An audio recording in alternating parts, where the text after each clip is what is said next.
Good morning or good afternoon, everybody, and thank you very much for the kind invitation to join this important conference and to be at the opening session of the CODIFI conference. I would like first to extend my deep thanks for the organizer of this conference and for the invitation to open this session. I will focus in my presentation on the trust contract and the trust related to the Trust Convention, 1985 Convention, and focus or shed light from a regional perspective, mainly from the Arab legal perspective, and to focus on Tunisia's evolution with regard to the trust mechanism and instruments. I would first start with saying few words on the origins of the trust in the Arab Muslim tradition. Quite often we refer to the trust as having strong roots in the common law tradition. However, while trusts are normally considered as a common law creation, the Islamic world is no stranger to the concept of trust and fiduciary.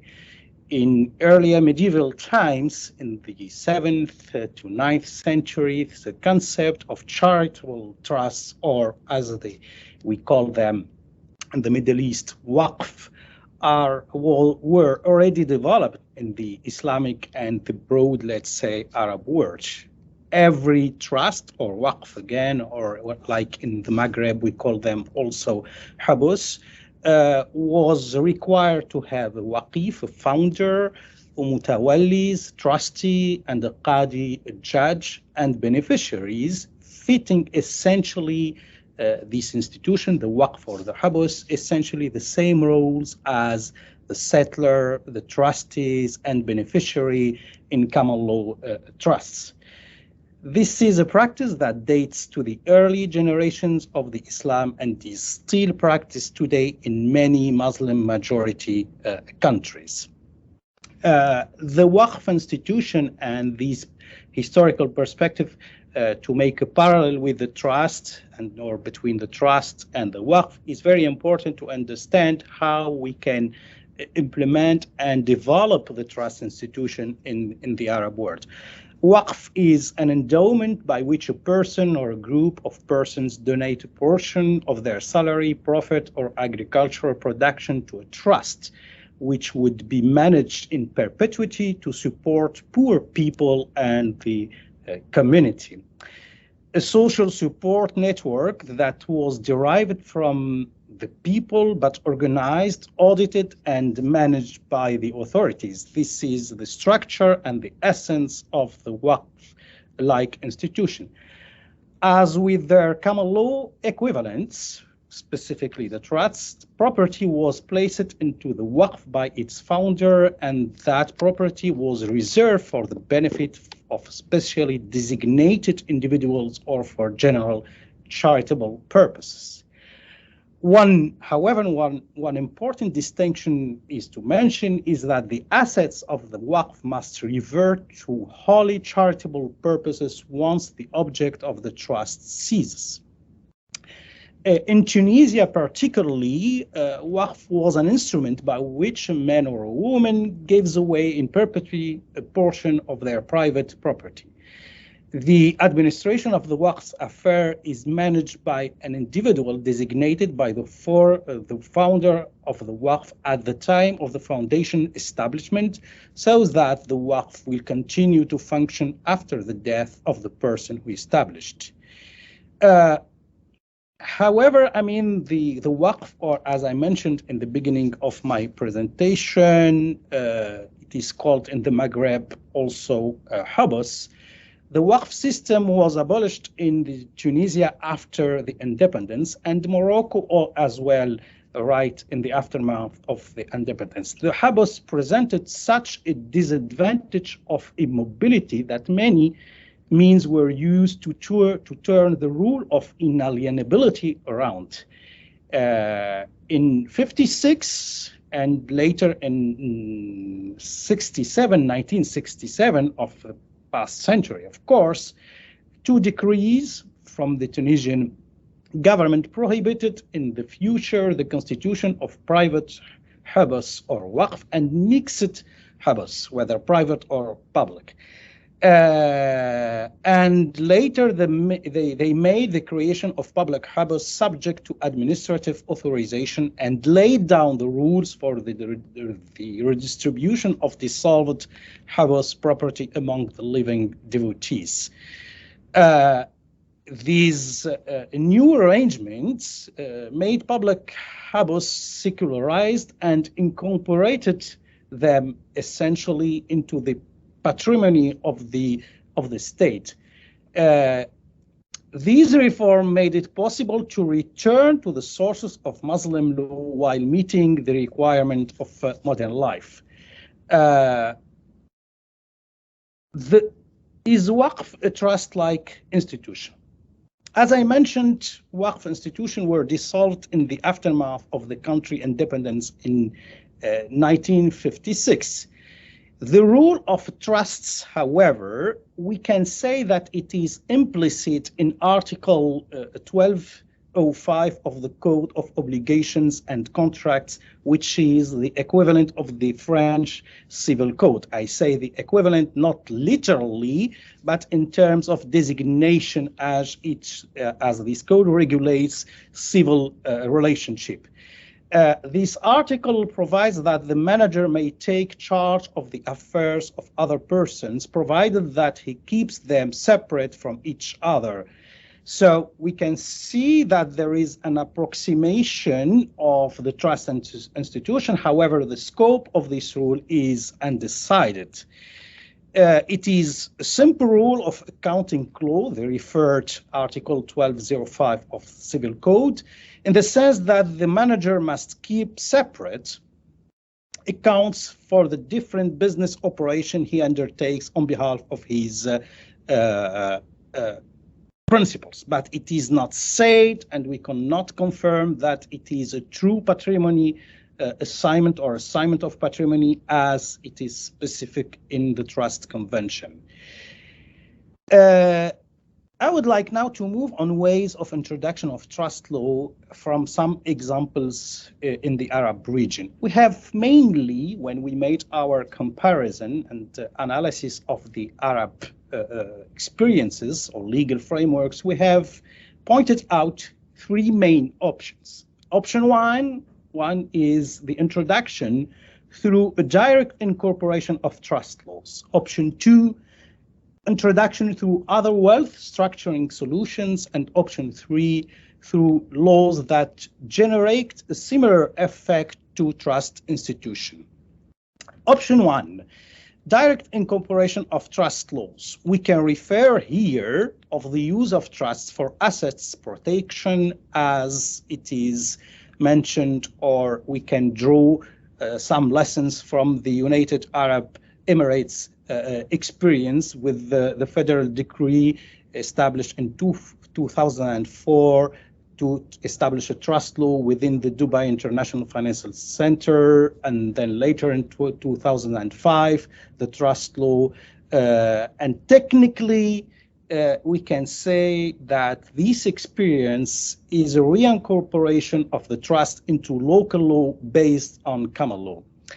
Bahrain went also through the direct incorporation of trust law through an effective management and transition of substantial wealth. The Bahrain's trust law came into effect in November 2016, provides a comprehensive as well framework for the creation and administration of trusts in the kingdom, and for the first time formally recognizes trusts governed by the laws of other jurisdictions. These have increased the options available to families dealing with the effective management and transition of substantial wealth. And within this first option, we can mention as well the establishment of a full law and comprehensive legal framework of trust law in the Emirates with the federal decree of 2020. The second option is having a hybrid solutions And this could be done through the introduction of other wealth structuring solutions, specifically the foundation law. Foundation is an incorporated entity, so it's akin to a company in that respect. However, it does not have beneficial owners, therefore, from a succession perspective. Assets can be held in a foundation perpetually, thereby avoiding probate issues. The Abu Dhabi Global Market Free Zone has enacted the Emirates' first foundations regulation, offering an alternative wealth planning tool for individuals and families. And we can draw certain parallels with the trust mechanism and institutions when we compare them with the foundation, but within the time limits. I would stop here regarding the option 2. Option 3 offers an indirect incorporation of trusts mechanism or trust-like mechanism through generating an effect on the legal framework. And I will focus here on Tunisia, as we do not have in Tunisia, or Tunisia does not have and regulate directly trusts, institutions, and mechanisms. The 3 main regulatory frameworks have, however, an effect or generate an effect towards trust and fiducies that are created and established abroad under a foreign legal framework. The first one is the law relating to the fight against terrorism and the repression of money laundering, law number 26 of August 7, 2015. The second one is the law of October 29th of 2018 on the National Enterprise Register. And we can even refer to the law of October 1st, 2018 on the declaration of assets and interests and the fight against illicit enrichment and conflict interest.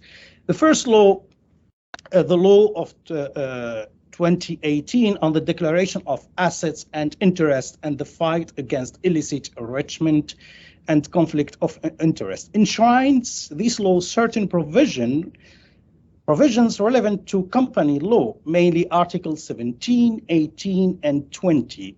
And these articles enshrined in Tunisia law, but without naming them, what other foreign systems refer to as a trust contract. And it is about transmitting to a third party the property of an asset for a determinate purpose. The purpose is to manage it for the benefit of the settler of the trusts. I'm quoting the law. And the agent is called the trustee.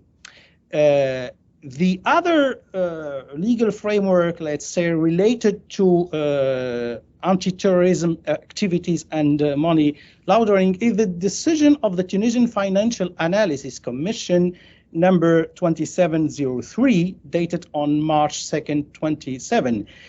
In defining the beneficial owners, Article 1st of this, Article 1 of this decision, referring that the beneficial,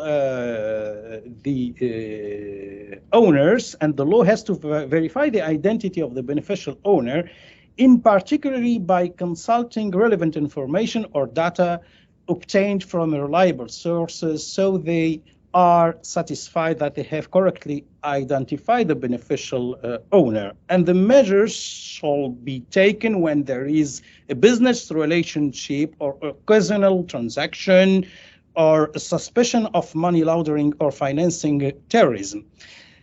And Article 8 of the mentioned decision mentions or refers that in the case of assets by appropriation governed by foreign law, such as trusts, I'm quoting here, and other similar arrangements, the natural persons who satisfies one of the following conditions shall be considered as the beneficial owner. And these decisions, for the purpose of implementing the provision of the aforementioned Article 5, The decision defines guidelines to the following concepts: assignment of assets. Assets are assigned for the creation of the trust or either construction.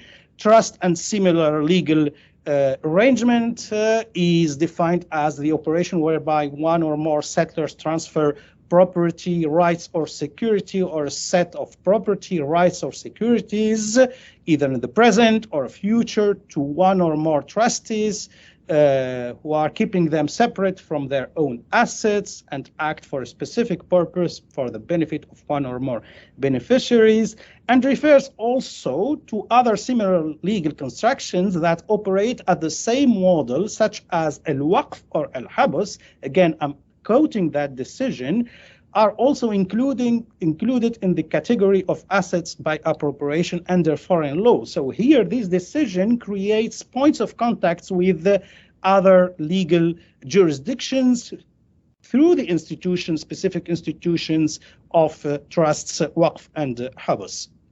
The law of October 29th, 2018 on the National Enterprise Register also had generated an effect on the trusts and similar institutions. This law aims to increase the transparency of economic and financial transactions by collecting information, data, and documents relating to natural and legal persons and legal entities operating in the economic fields.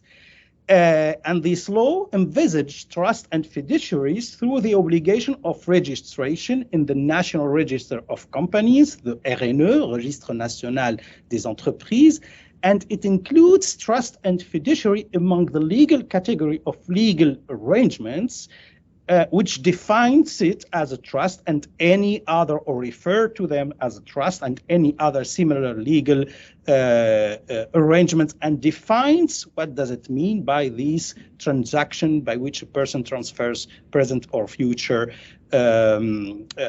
assets. And this is a word for the reiteration of Article 2011 of the French Civil Code regarding the definition of trust.